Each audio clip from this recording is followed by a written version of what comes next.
Assalamualaikum warahmatullahi wabarakatuh. Saudara-saudaraku sebangsa dan setanah air, beberapa hari yang lalu Habib Rizik dalam orasinya menyampaikan secara doktriner tanpa merinci dengan jelas, mengatakan adanya gerakan masif sistematif untuk mengadu domba habaib dan kiai. Hal ini perlu diluruskan karena yang terjadi adalah para kiai sedang melakukan perlawanan supremasi dan arogansi Rabithah Alawiyah yang mengklaim klan Ba'alawi sebagai Dzurriyyatur Rasul. Ternyata tesis Kiai Haji Imaduddin Usman Al-Bantani dengan mengkaji berbagai kitab yang muktamad, adanya temuan keterputusan Ba'alawi dengan Rasulullah Shallallahu Alaihi Wasallam. Yang kedua, bahwa isu yang digulirkan tentang adu domba, kita bisa melihat rekam jejak siapa sebenarnya yang menebarkan kebencian dan adu domba di kalangan bangsa Indonesia. Jejak digital Habib Rizik dan kroni-kroninya yang tergabung di dalam Rabithah Alawiyah seringkali melakukan arogansi dengan mencaci maki presiden, dengan merendahkan orang-orang pribumi, dengan sering menyampaikan ayat-ayat Al-Quran dan hadis Rasulullah Sallallahu Alaihi Wasallam tanpa dibarengi dengan penjelasan-penjelasan yang rinci dari tafsir dan syarah para ulama yang berkompeten tentang hal itu. Tetapi justru narasi-narasi dari mereka pada hari ini, khususnya terhadap hasil tesis Kiai Haji Imaduddin, bukannya mereka memaparkan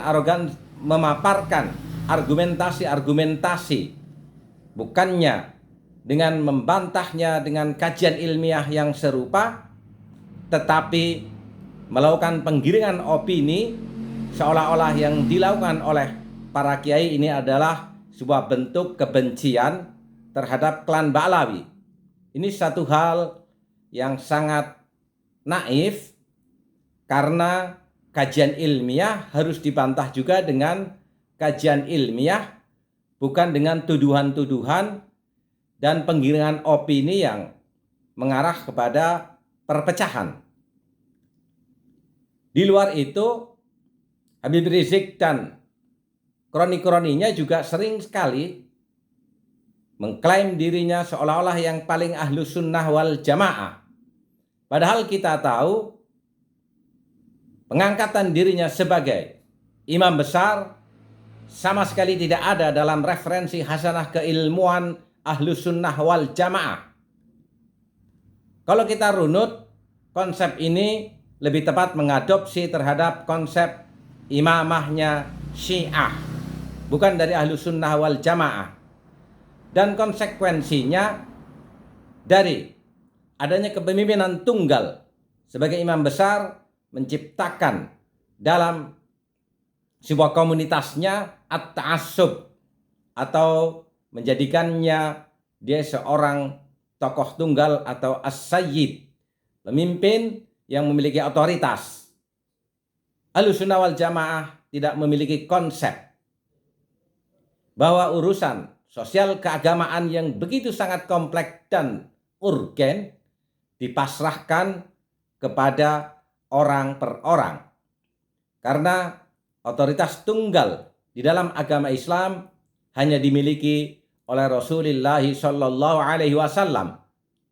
Pasca beliau wafat, maka persoalan-persoalan agama, persoalan-persoalan sosial keagamaan, kita bersepakat di dalam sebuah konsep ijma' atau lebih sempit ittifaqul ulama, bukan doktrin orang per orang, bukan tafsir tunggal dari imam besar, tapi bagaimana kita merumuskan persoalan-persoalan itu dengan kajian-kajian keilmuan dan diadu dengan pemikiran-pemikiran tentang pemahaman-pemahaman itu dari berbagai pendapat-pendapat para ulama untuk dicari sebuah pendapat yang relatif lebih mendekati kebenaran.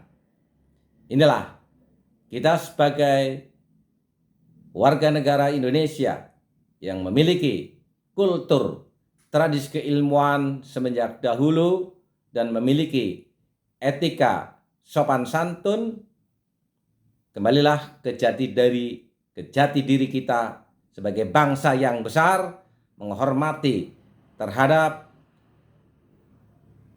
tradisi, terhadap peradaban berbasis ilmu pengetahuan dan etika, bukan berdasarkan doktriner yang akan membodohi bangsa ini, dicekoki dengan cerita-cerita yang tidak jelas tanpa referensi. Bersiaplah. Wal afu minkum. Wassalamualaikum warahmatullahi wabarakatuh.